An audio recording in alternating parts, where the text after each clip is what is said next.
This is the Detroit Sports Podcast Network.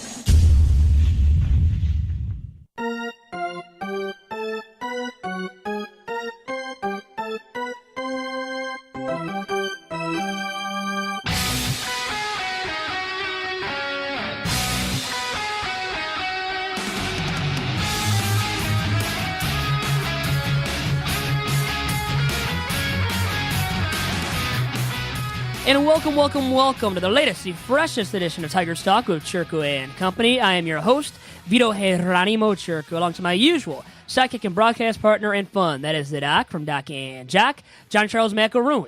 John, how are you doing? And by the way, we have an in-studio guest that is related to you, not blood, but tell me about who we have in studio with us for this edition of Tigers Talk 2. Vito, always great to see you. I'm looking forward to recording Tigers Talk and Two Bad Hombres with us today. It was great the way this kind of all shook out.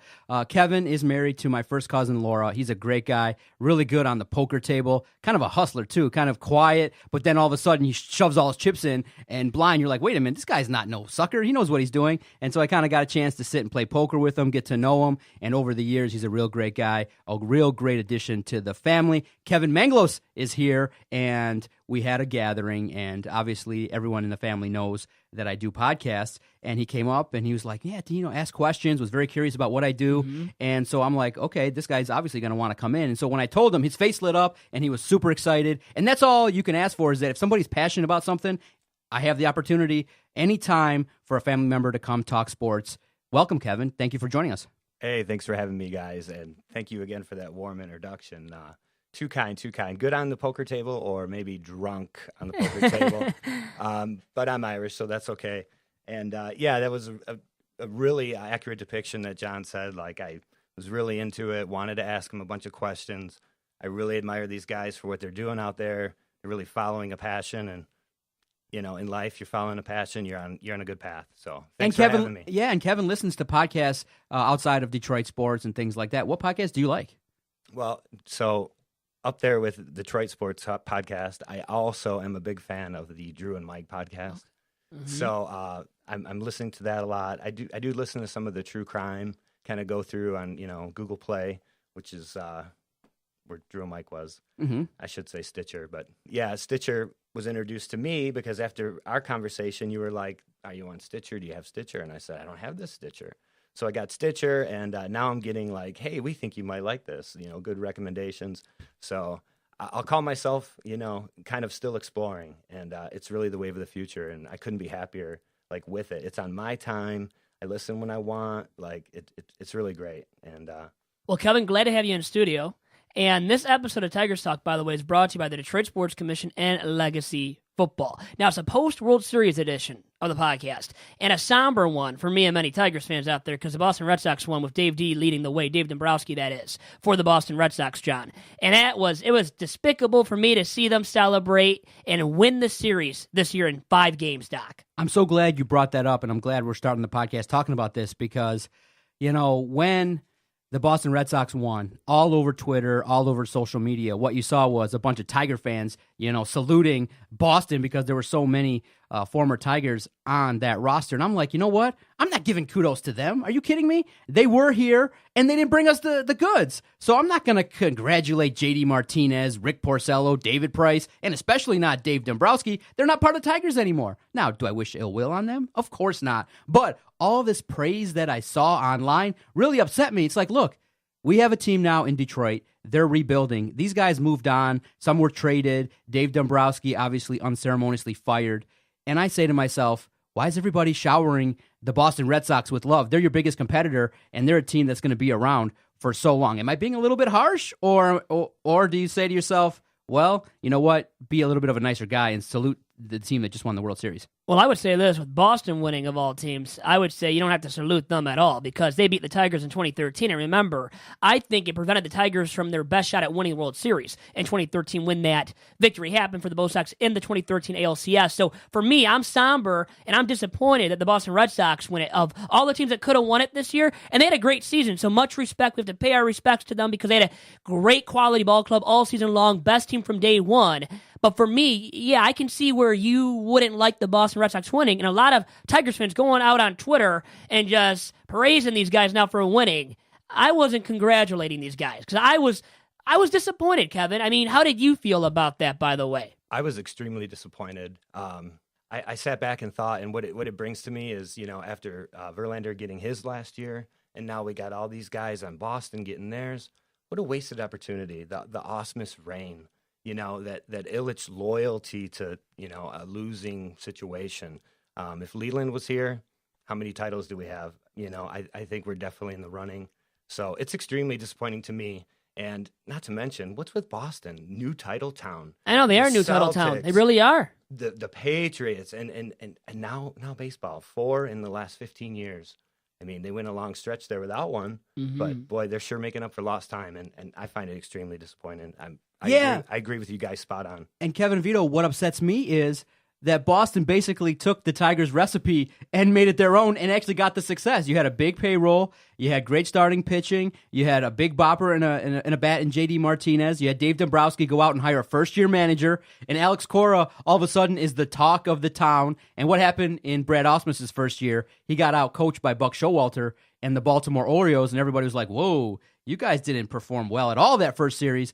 And all of a sudden, whatever happens in Boston turns to gold. And what we tried to do just didn't work year after year. 2 appearances in the World Series that just didn't go well for the Tigers. So, yeah, screw Boston. I'm not impressed with that at all. So everybody out there that's listening, that's all ranting and raving, cheering the Red Sox, focus on Detroit, man. Let Boston do their thing. Let's stop with all the praise for the Boston Red Sox. My goodness. Yeah. Well, and Boston has won enough lately. I mean, I'm not feeling bad or feel so happy for Boston for finally winning one. It's not that they finally won one. They've won one recently, including in 2013 and 04, 07. All these World Series titles are piling up for the Boston Red Sox, who were a laughing stock of baseball along with the Chicago Cubs recently. And now the Tigers have a longer drought of winning a World Series than the Cubs, than the Red Sox. And it is sad, in my opinion, Doc. 4 World Series for the Boston Red Sox. I know. Who would have thought that? They are the most winning team, in the last, since 04, and the highest quality team, the team with all the pride, the tradition now.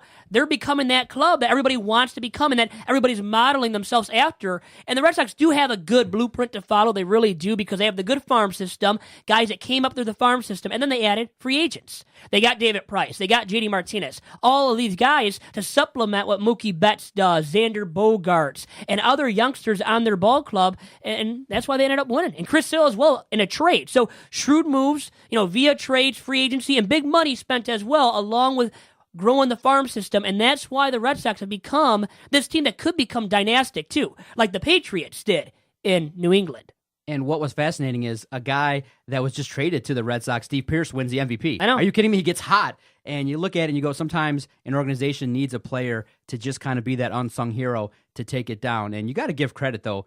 I know earlier I said that let's stop praising the Red Sox, but you got to give credit to Dave Dombrowski. He didn't go out there and get Manny Machado. He didn't bust open the checkbook after the trade deadline. He went out and made some moves for some guys that did contribute. Kudos to him. Well, getting Steve Pearce, he has played for all the American League East ball clubs. Think about that. This guy was a cast-off, a journeyman. Nobody thought he would produce like he did down the stretch for the Red Sox, and then the World Series to become the World Series MVP. And then, if it wasn't him winning the World Series MVP, Kevin, it would have been David Price, who had 3 quality outings against the LA Dodgers, 2 starts, including in the clincher in Game 5, where he was awesome and he was dealing in LA. I feel like as a Tigers fan, that would have never happened from David Price. What do you think, Kevin? Oh, I totally agree. And, it's a what have you done for me lately? And I really think that his performance in this postseason has cured all the ills. And I really respect and admire him as a dominating force.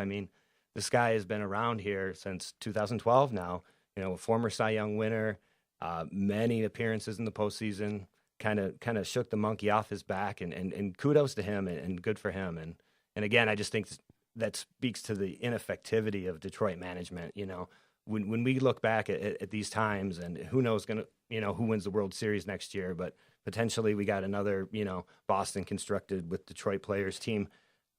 We're just going to really look back at these were the really dark years. We had all of these true gems, in our hands. And to just speak about Boston again, and you said it, they're becoming like a potentially dynastic, totally agree. And they're doing it in the face of the Yankees. I mean, when you consider what they have to overcome in that division and every year slugging it out with a team that will spend the money, a team that will pick up a guy, rent him for the end of the year. the Yankees have an endless budget and endless desire to win, and the Red Sox do that in their face every year now. And I think that really speaks to them. They're not just cakewalking through a division. They are in the most competitive, at least as far as spending divisions there is. So. And then the Bo Sox beat the Astros in the ALCS in 5 games, beat the Dodgers in the World Series in 5 games. Good, high-quality teams they've beaten, and the Yankees in their own division, and in the playoffs, clinching at Yankee Stadium. I mean, you had that where they beat the Yankees head-to-head, and a ton more than the Yankees beat the Red Sox head-to-head throughout the regular season. And then the Red Sox won 108 regular season games. On top of that, one of the all-time greatest teams you could say have been assembled, and by Dave Dombrowski, the former, once again, GM and team president for the Detroit Tigers, and a team in the Tigers he had that never won at all and was swept, as you said already, Doc, in 2014 by the Baltimore Orioles, who were not that good of a team to sweep the Tigers. Now, maybe to beat the Tigers, but to get swept? Come on. Now, I want to bring up something, too, because the way the series shook out, let's look at it for a second here.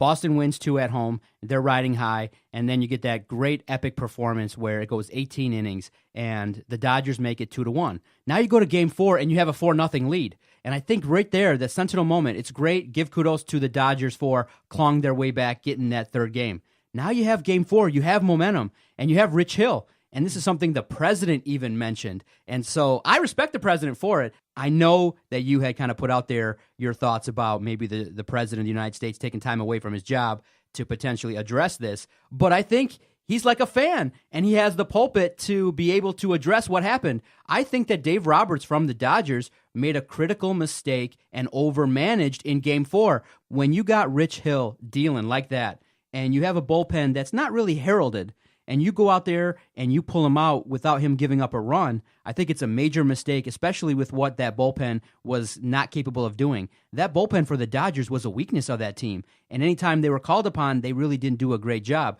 So Dave Roberts, the manager, probably has to take a lot of heat for that mistake. I think a critical mistake was taking Rich Hill out of that game. We probably would still be having a World Series if the Dodgers won Game 4. Well, in Game 3, he let that youngster Walker Buehler pitch all those pitches, a career high for himself. Now, the Dodgers got it done there, but it failed for Dave Roberts in Game 4 with Rich Hill. He could have kept him in longer, but I can see why he would have kept him Buehler longer than Hill. Hill's 39 or something. So I think he was factoring that and weighing that as well as a huge factor for why he took him out when he did, and then President Trump tweeted out and whatever you think of that. But, Kenley Jansen kept failing him. Ryan Matson kept failing him. These veteran relievers for the Dodgers did not perform for Dave Roberts. And at a certain point, it comes down to the talent not getting it done. Now, was he outmanaged? I would say so by Alex Cora of the Boston Red Sox. But also, these relievers have to get it done as well for you when they were your mighty effective guys during the season. Especially Jansen. Matson didn't have the best regular season, but Jansen especially, he was your closer, your lights-out closer for a large portion of the season, and then he doesn't get it done for you. I mean, that's on Jansen, too, on the pitcher not getting it done, in my opinion. Kevin. I had read some information about, the talk that was had on the mound with Hill, and Hill was doubting himself, and he said, hey, keep an eye on me. Well, you're up 4-0. You're 1 out into the inning. I kind of think it falls on the manager. Is it under-managing or over-managing? The manager or coach or whoever it is that's leading your team needs to be able to know more than you know about yourself. Like, hey, you're wheeling and dealing here. I don't want a guy who can tie up this series for me and our team saying, keep an eye on me. I keep him out there. And when he starts to flounder, yeah, maybe I pull him. But I think it may have been an under-management, like make the guy dig down deep and let's see what he's made of. I don't want a guy who wants to hand off the ball in that situation. So just poor management or poor recognizing of what players you have, and like you said, the bullpen. It's not like they had a rock-solid bullpen to go to. They were going to something that was very sketchy already. So definitely management flub up there. And the bullpen failed Dave Roberts left and right. And then as a manager, you have to adjust on the fly there and then, allow your starting pitcher then maybe to go deeper in the game. And once again, he did it and gracefully and positively because it worked out for the Dodgers in Game 3 and letting Walker Buehler once again throw all those pitches. Then you have this veteran arm in Rich Hill and you don't let him throw as many pitches. Now, according to Hill and to what you were saying, too, piggybacking on that, Kevin, Hill didn't really want to come out necessarily either. He left it open for Dave Roberts and just, appeased Roberts. He didn't say anything and speak up because he was being the nice guy. too much of a nice guy, and that's where the nice guys finish last, right? Because Rich Hill finished last, and the Dodgers now as the runner-up for the World Series instead of winning the World Series when they could have. And maybe if Dave Roberts would have reversed course and let some of his guys pitch longer into games and maybe not use Ryan Matson as much as he did, or Kenley Jansen in some of those spots that he did, when Jansen had showcased before to you, Dave Roberts, say, hey, this, he's not the guy to get it done against some of these Boston Red Sox bats in these pivotal moments, very pivotal moments down the stretch of ball games. So what was the magic of Alex Cora? Because everybody saw this first-year manager, a guy that, was working there in Houston. This is a manager that kind of had the biggest pressure on him. I mean, a payroll of that much. Obviously, if they fell short of their goals, he was going to take a lot of blame. And Boston fans are similar to Detroit fans in that they're rowdy, they want to see a bunch of wins, and they want to see destruction. So it's interesting that Alex Cora, the way people talk about him, they rant and rave about him, that he's just such a smooth leader, that this is a guy that knows baseball, that even in the World Series was able to use David Price as a reliever and a starter. He made a lot of appearances, and look what happened. To close it out, Chris Sale was the guy that ended the World Series. Tell me what you think about Alex Cora and why he's such a successful manager. Well, I love the guy, but what also makes him successful in other guys is when you have all that talent. I think Doc, you and I, Kevin, all of us combined could manage that team, and we would have won a lot of games. Maybe not 108. So maybe he leads your team to winning more than 100. But my point is, I think you still won 100 ball games with that ball club. And now maybe you can say no because of the Yankees, because they had to face the Yankees so much. So maybe because of that, okay, you can say, well, the manager really mattered because the Yankees were highly talented and won 100 games, by the way, themselves. So they were no slouch whatsoever, with that being said. So I think Cora deserves a lot of praise. And like Eduardo Nunez came out in the postgame after that clinching game and said that Alex Cora is the best manager he's ever played for. And Nunez has played in the league for a while. He's a veteran guy. So him saying that speaks volumes about Cora and the job he did in his first campaign as a big league skipper and with the Bo Sox. So give him a lot of praise, but I think you have to halt a little bit of it and think about the fact that, well, with this talent, how many guys could have won? I mean, maybe even Brad Ausmus could have won a World Series championship this year with all of that talent. What do you think, Kevin, in regards to that? Well, I think it just really speaks to Alex Cora's real. He's a real, players manager, and whatever that recipe is to get the maximum out of your guys, he's getting it. And I think it really speaks to his maturity for them to hand over a team with that kind of budget to a first-year guy. I mean, he could be that guy. We could be, I know it's early, but we could be looking at a guy who's setting himself up for a nice long career managing, And, hey, he's off to a hell of a start, right? He is. You can't do any better. And then he won last year, by the way, as the bench coach of the Houston Astros. So who's doing better than him? Nobody right now. And then we brought up Brad Ausmus last week. He did get another job with the Halos. Now, if he were to win next year, I'd be really pissed. I'd be pissed out of my mind. I mean, I'd be crying all day long if that happened. Because when the Red Sox win it, and then if that occurred, which we talked about it last week, we don't see it happening. I mean, best case scenario for them, they're like a middle-of-the-road ball club that has to rebuild, and they're probably not willing to in LA because of Mike Trout, a guy like that leading the ball club.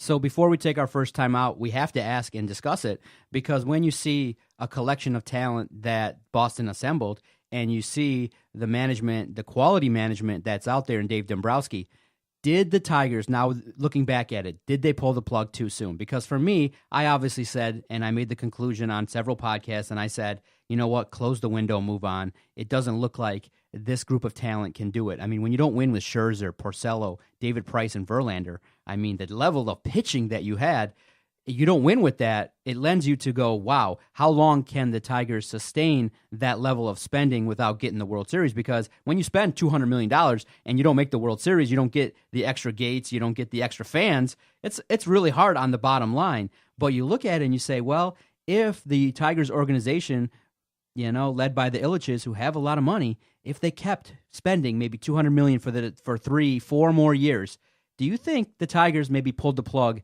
a little early, and maybe are we regretting that we're now in a rebuild? Well, I'll say this. It might be one of Mike Ilitch's worst moves ever as Tigers owner, getting rid of Dave Dombrowski when he did. And what he did before he got fired was trying to start the rebuilding process a little bit. But it wasn't like I think Dombrowski was going for the complete overhaul. Because remember, they were good then again in 2016, so with Dave D leading the way, maybe this team would have been good in 2017 and this season as well, at least to a certain enough extent to get into the postseason.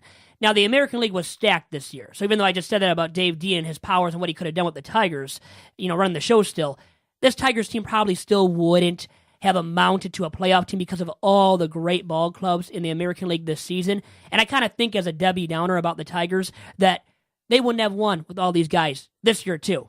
If those guys were in Tigers uniforms, Tigers would not have won. I just feel like there's some bad luck now on the Tigers side, Kevin. Yeah, I would love to be a fly on the wall in, the conversations between Mr. I and Dave Dombrowski. Mr. Ilitch, here's what we're doing. Okay, Dave, here's the payroll, spend. Now, did Dombrowski ever push back, about the manager? Did he ever push back about Ausmus? Was it, some kind of loyalty? Because really, maybe in the end, Dombrowski was even frustrated. They've spent gobs of money. They've done this, they've done that. The only part of the recipe they could never change was the manager. So who was behind that? Dave Dombrowski, obviously by his actions this year with Alex Cora, he's not afraid to take a chance. He's not afraid to pull the plug and try something new. So why was that?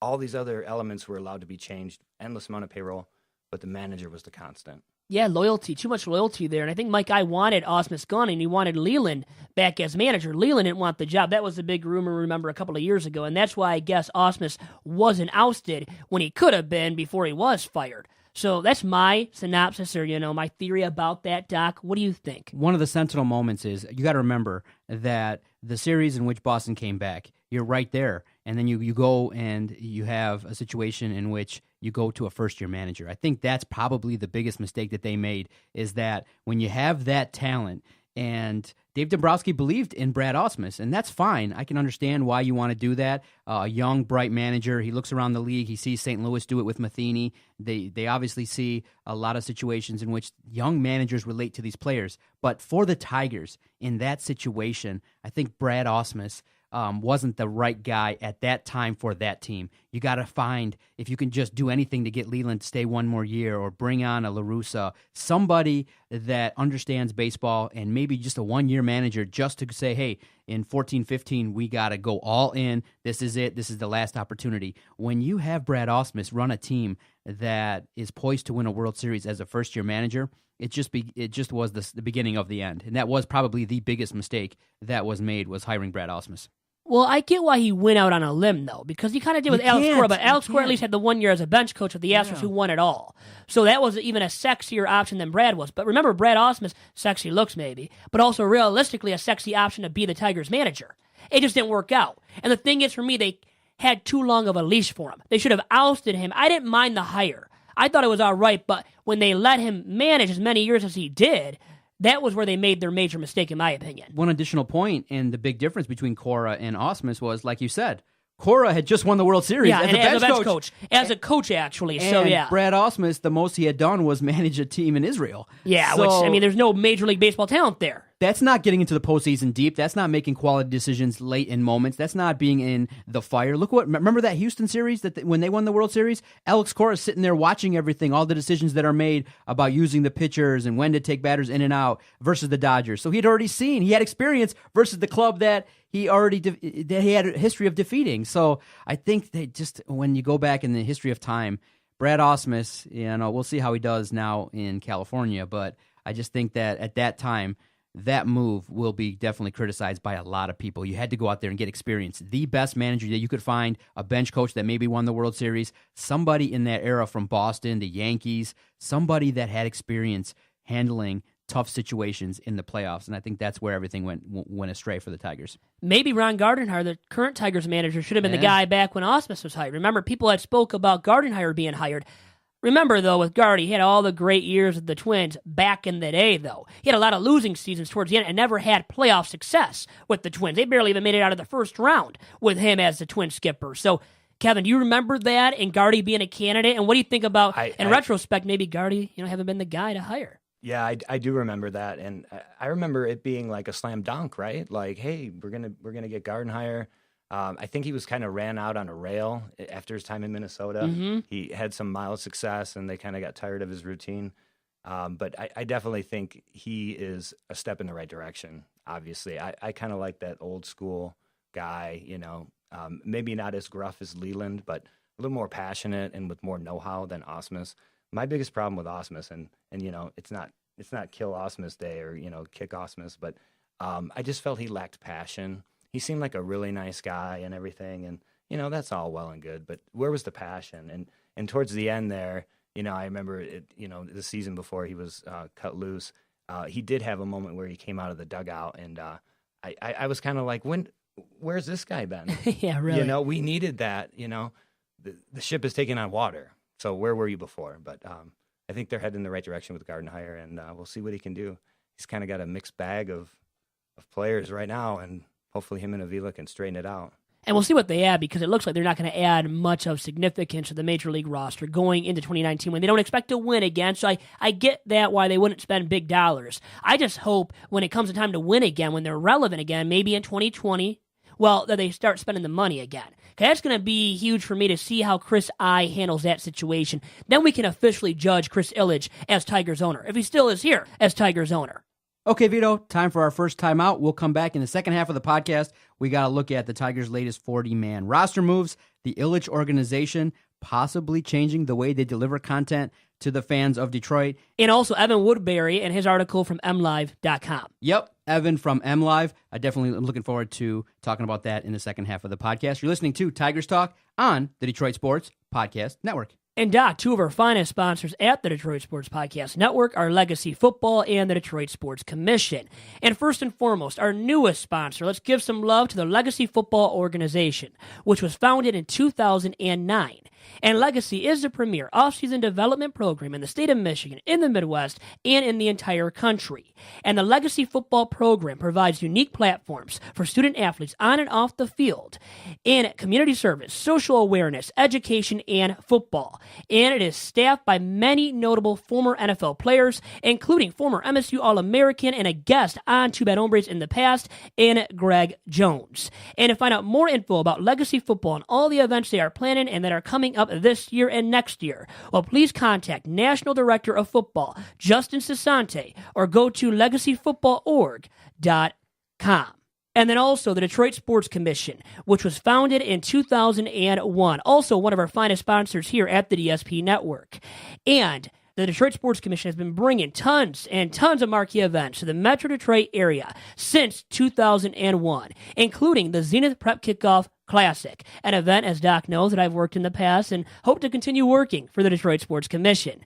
And now to find out more about all of the events they are bringing to our very region, once again, the Metro Detroit area, please follow the DSC on Twitter and on Instagram at DET Sports, and make sure to check out the organization's terrific website at DetroitSports.org.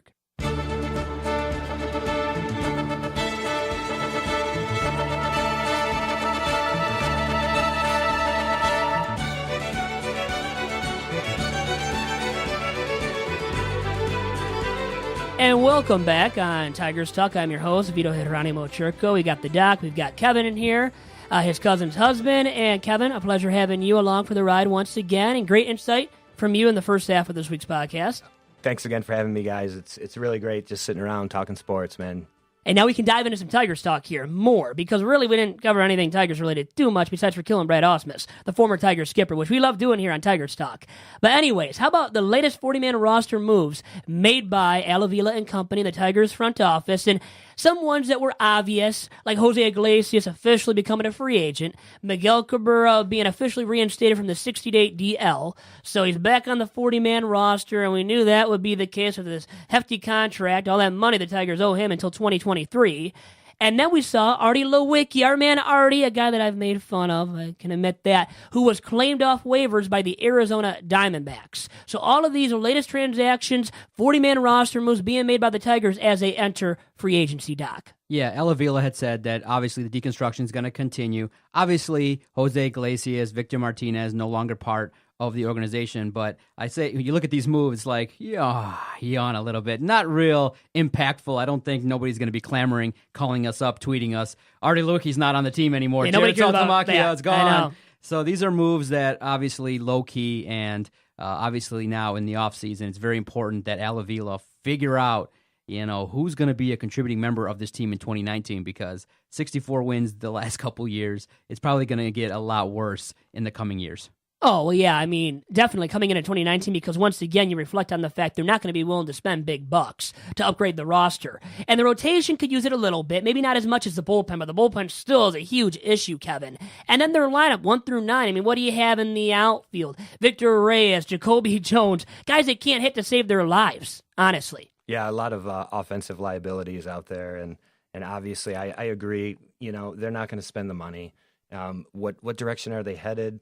With the Ilitch group now controlling, we really don't know what their passions are, what their thoughts are. We know that Mr. I was a baseball fan, and it was in his heart. Now it's more of a business operation, so spending will be down. And I look at this roster, and it's that line from Major League, like who the hell are these guys? Yeah, it's depleted. We don't know these guys' names. Even Doc and I struggle at times, and we've been to games. We've covered games now as part of this podcast network, but still there's guys, from top to bottom on this roster who you're trying to figure out who they are and where they're from. Yeah, Artie Lewicki got claimed by the Diamondbacks. What are they seeing in him? I don't know. It's like, wow. He won't last watch. He won't be on the Major League roster come next season. Yeah, understood. Have you heard any news about maybe player acquisitions, free agents that maybe might be targeted by the Tigers, maybe to fill that role at shortstop, or anybody that could be maybe a backup catcher? Anything of note that you've caught on to? Well, I think backup catcher, they might just, how about getting back Jared Saltalamacchia, who's a free agent now? I don't know. I mean, there's a lot of offseason still to come, and we'll see more and more rumors come as time goes on here in the offseason. But I would say starting pitching-wise, we've talked about it already, and last week we did. And Evan Woodbury, in his latest piece for MLive.com, brought up Edwin Jackson as a candidate once again to rejoin the Tigers, who was good, back in 2009, had his good stint. Then they traded him in that big deal to the Diamondbacks where they landed Max Scherzer. Really rejuvenated the Tigers organization moving forward and helped them win those 4 straight division crowns from 2011 to 2014. But Edwin Jackson isn't too appetizing, Kevin. Wasn't it Edwin Jackson who pitched like a 9-walk shutout or a 9-walk? No-hitter. A 9-walk no-hitter. He did. With the Rays or D-backs. Yeah. One of the two, he did that with 9 walks. I think with the Rays. Yeah. It still counts, but... Let's bring him back in. I mean, throw a 9 baseball ball in the right. Yeah, let's do that again. That's going to draw Kevin's wallet to buy more tickets, right? Yeah. How many games did you go to last year at Comerica? 0. Are you a guy that likes to go have some beer and peanuts at the games? It's kind of an interesting situation at Comerica. People do enjoy going, but a lot of people also go and treat the game secondary. Just go have some beers and enjoy the ambiance. I mean, you can get right now. I used to always joke with Adam. I'd always say, you know what, when your team sucks, it's really great because you can get $5 tickets, go out to the bleachers and, have a real good time, have some beers for like $20 and have a real good time when your team sucks. When the team is really good, it's really expensive to go down to watch a sporting event. So I enjoyed myself going down to quite a bit of baseball games, having some beers, real affordable tickets, getting in for like $5. Yeah, and I had wished, I could have went to a few, time constraints, and, we got a baby.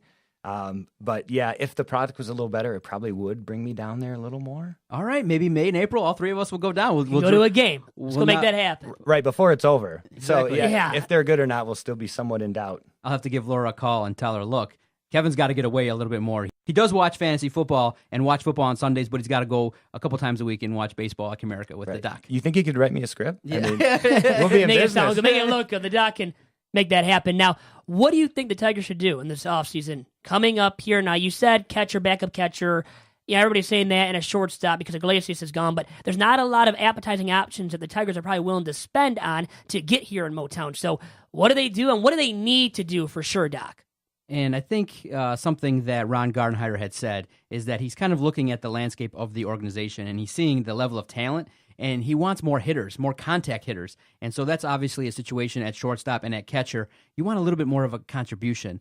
I definitely want to see what they do with Nick Castellanos if they move his position and see what he does, if he's still going to be on that ball club. But what I'd like to see is more of a team that kind of reflects what Gardenhire wants, a team that can actually run the bases, get from first to second, that can have contact. Because what happens, it is natural in baseball, you see it, is that sometimes teams get over-reliant on the 3-run homer. And up and down the organization, Gardenhire evaluated it, and he said, you know what? Looking at this ballpark at Comerica, spending more time here now in this 2018 season, we kind of have to add more talent that kind of suits this ballpark, which is a lot more contact hitters, a lot of guys that can fight and actually work counts. What did the Red Sox do going back to them? Up and down that lineup, they don't give away at-bats. And several times this year, you and I saw it, Vito, and I know Kevin did too. When you watch a game, there'd be so many times where it'd just be like 1, 2, 3 innings, swinging at first pitches, not being not assessing the proper level of aggression that you're supposed to have at the plate. So I just want to see a lot better approach by the talent that's actually out there. Yeah, getting faster, better defensively, and they need that. They need more speed on the base pass, and they still had some guys that clogged the base paths. Not nearly as many now going into next year because Vimar is an expiring contract who's going to retire, so we can finally say goodbye to him. It was a long time coming, and they gracefully let him exit. That was really cool what they did at the end of the season where he didn't play the final 10 or so games. But, I mean, what do you think the Tigers do here this offseason, Kevin? I wish I had a good answer to that. I did find in Evan Woodbury's piece, he had a really interesting hypothetical where Castellanos and Miggy could and there were some other players mentioned, but I can't list them verbatim, but would play kind of a carousel with the DH position, because obviously some of these guys have liabilities in the field, and hey, you're really slumping, let's move you to DH for a couple games or a game, whatever. But I would like to see them do something like that where so the big roaming outfield of Comerica is a liability. You need guys that can field and throw, and so they're kind of hamstrung by that, But I would like to have them have some kind of interchangeability and mobility. And like to Doc's point, up and down the Boston lineup, hitters 1 through 9. I mean, you got threats there. And it's not like you get to a certain part of the order and you're like, oh, here's a defensive guy. They all created a threat. I wish the Tigers could do something like that. Yeah, when Kevin goes out there for the first time next year, he's going to see a batting lineup, and he sees the batting order, and he's like 200, 240, 219, 267, 230, and you're like, oh my God, these batting averages are terrible. And you look at it, you just want a little bit more consistency, guys that can get on base and not have so many games where the opposing pitcher just dominates you. And we want to have fun. We want to be entertained too, so Miggy and Castellanos will provide that talent. But all in all, for me personally, and it doesn't seem like it's ever going to happen, I just want them to address the bullpen. If Al Avila just said... We've said that for how many episodes, how many years now straight on Tigers Talk? I'll openly say it, and this is my desire. If he goes out and says, I want to commit to having a great bullpen, and we're going to go out and get a closer that when he goes out there, 9 out of 10 times he's going to deliver, and it's not going to be, with runners on first and second and 2 outs and all the stress that all these bullpen relievers have provided us in the last 5 years. If he says, I'm going to go out there and get guys that are flamethrowers, that can get guys out consistently, because look, Shane Green was fine, but there were times where he'd have 2 and 3 runners on base, and he was inconsistent, and you looked at it and you go, man, can we just get a realistic bullpen and be a strength, a top 5 bullpen in Major League Baseball? That would make the Doc happy. So you would love that. You would salivate at the mouth over that. I'd go double as much as to know that, hey, it's a 2-1 game, and it's going to be 7th, 8th, 9th, and there's no worries. And a lot of times when it's dominant, too, when, like how Boston has with arms and things like that, just guys that go up there and throw 100 miles an hour and can throw strikes. Rondon could have, he had the goods, but he just couldn't get over the plate. You look at it and you go, man, that guy flamed out, and you throw 100 miles an hour, you can't throw strikes? Come on now. And you look at it and you go, can you get a flamethrower that can actually handle his business and throw strikes consistently? Well, Craig Kimbrell. Dave Dombrowski finally went out and got a real closer with the Boston Red Sox. Yep. Thank you, Dave D. Yep. But I digress. I mean, you look at their bullpen options right now going into next season. Shane Green's your closer again? He can't be an effective closer for a Major League ball club that's trying to win. Now, if you want to be relevant, he's not your closer. Now, with the Tigers, you can get away with it because you're not trying to win. But he's still stinking when you have to call it what it is. He stunk up the joint a lot more than he did it in 2018. And Jimenez fell off in the second half. He did too. He had a 5-something or like 12. I mean, he had a horrible ERA. He was an all-star for the Tigers in the first half, made the all-star team, and rightfully so. In the second half, he fell off the map completely, Kevin. Yeah, personally, I don't want to see any more Shane Green. When I see him, I'm done with him too. Adios. I know he does that podcast now, but the podcast isn't as good as this one, anyways. So adios. He's not bringing any value to the Tigers. I think he is a walking gas can. When I see him, I just You turn off the TV. It's about to be blowing up. Yeah. Go to the fridge and pick up a couple more beers. Yeah, drink your beers. Laura, can you give me a couple more beers, please? Right. Shane Green's out. Yeah, please help me out. Let me drink here. Hit me over the head with one, please. Yeah, that as well maybe would work. Now, I think for the Tigers, one positive for this roster going into next year is what you brought up already, Kevin, is the flexibility at DH, which I didn't know, but you did perfectly. I love that point there. Miguel Cabrera, Nick Castellanos, Kristen Stewart could be there as well, and numerous options, which a lot of these ball clubs now do. They don't have a permanent DH like Big Papi David Ortiz. You saw the Red Sox, well, they could use JD there, but when they played in the NL ballpark at Dodger Stadium, JD, guess what? Had to go out there in the outfield. So you want that flexibility at DH. The Tigers will have a lot more of that next season because Vmart's off the books. All right, Vito, one final topic. Very interesting the way the Tigers have been broadcast to the fans. Fox Sports Detroit has been a partner with the Tigers for several seasons, and it has been released. It has been talked about, kind of whispers a couple years back, and now it's to the forefront. The Ilitch organization is exploring the creation of a new regional sports network that could directly just broadcast the Tigers. They would be the owners, and so they're looking at New York, the Yes Network, MSG, and they're looking at it and going, wow, Fox Sports Detroit pays us $50 million to broadcast, to be a partner, and to have these broadcast rights. If we start our own network, we can maybe even double that every single year, and that just adds revenue to the bottom line. Now, some people are saying it's a great idea to do this right now, too, because it also maybe, if you don't want to invest the money in a network, you also drive up the price that Fox Sports Detroit has to pay when the deal is up. So it's really a win-win for the Ilitches. Now, for the consumer, the part that would upset me is this. Fox Sports Detroit is located on several platforms, Comcast, AT&T, Xfinity, Dish, DirecTV. However, most people consume cable, those that have not cut the cord. You can get Fox Sports Detroit. You don't have to pay $4.99 extra. The part that would piss me off and probably make me make a decision is I'd be like, well, Vito, can you loan me $50 a year if we got to pay it? But I would probably go, I don't know if I would shell out $3.99, $4.99, $5.99 and add it to the bill that I pay for cable. I'm not sure I would want a new Ilitch organization to have to pay for it monthly. Well, now when the Tigers and Red Wings are irrelevant. Those are their two major properties for live sporting events in the Metro Detroit area throughout the state. They're in those games, all those home, all those away games.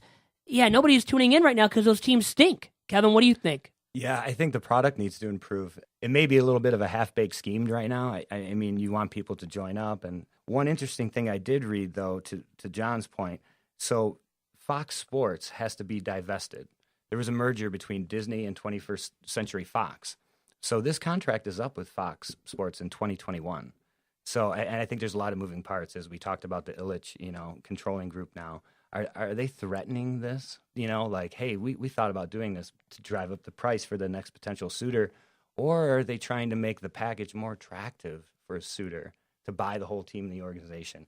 We've got Comerica, we've got the team, we've got a network. We're just like the big ballers out back east, and we're right there with them. So I think there's a lot of moving parts to it. And also one more quick thing, like you said, like paying for it once, $50, that is so true, because there's something about reoccurring charges for a service that you're unhappy with that really, you'll eventually look at your statement and go, I'm not paying that. That anymore. irks at people. Oh, big time, yeah. They're way better off trying to get that money up front in a one-time charge. That is, you should send that to them, because that great is a idea. He's a great idea point. man over here. That That's is a great business point. You will get that. Probably could front get somebody up quicker. front than it is $3.99 a month, huh? I totally agree with that. So, Vito, if they do that, should the network pay for it? Should we do it? Should we pay? Well, for the Tigers, I'm not paying. I guess we pay for the Wings, though, too, subsequently. Same. But, I would pay for it, but Would you're you going pay to for have it to at your chip in. house? You're going to have to chip in and help me out. Exactly. Would your He's family got the big bucks here, but Would your family pay for it, you think?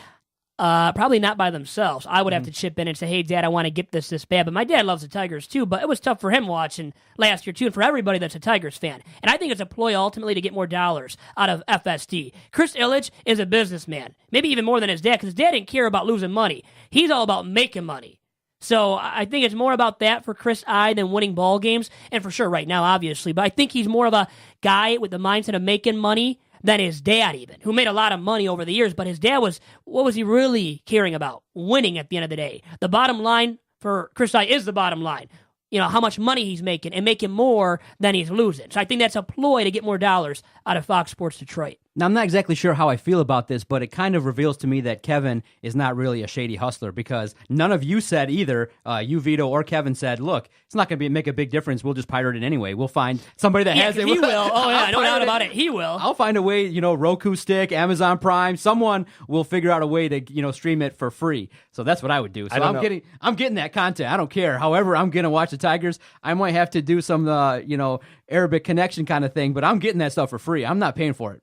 Yeah, I wasn't sure about your law enforcement audience. I didn't want to mention. Oh, I didn't want to mention John's already anything. offended numerous people in that department. The next podcast we record, you're going to be like, oh my God, who am I talking to here? Oh, Kevin, I pirate UFC, WWE. You got it. You have to. You know, some bills you're willing to pay, some you're not. I pay for the network. I pay for the Wrestling Network and Dish Network to watch all the sports and stuff like that. But there are some things you definitely go to Google and go UFC for free. For free. Oh, yeah. For free. And Google it. For free. Yeah, for free. And you know the culture. I'm not paying full price for anything. Like, Hey, at least Doc's willing to admit here, too, that he's going to pirate anything that he can possibly to get it cheaper. And a lot of people, though, down deep. They just don't admit it like this guy, which is that's why he does a podcast, right? He's willing to admit things that others wouldn't, I guess. I have no problem saying it, baby. For free. Google it. Find out. And I'm willing to admit, Kevin, that it's been a pleasure having you in studio for this week's episode of Tigers Talk. Hope you enjoyed yourself, have enjoyed all this conversation. His nonsense, a lot more than me, I think. Hey, it was a lot of fun, guys. Really, really, really appreciate it. I had the time of my life. It was a great opportunity. Awesome. Oh, for sure, Kevin. We'll have you back. You seem like you did the work. I love that you brought the email, you brought preparation, and you're a fan. That's number one thing, is you got the passion. This will not be the last time you step foot in this office, so that's really cool. Well, thanks to all of you guys for being here in studio with me, and for all of you out there tuning into this week's episode of Tigers Talk. Adios.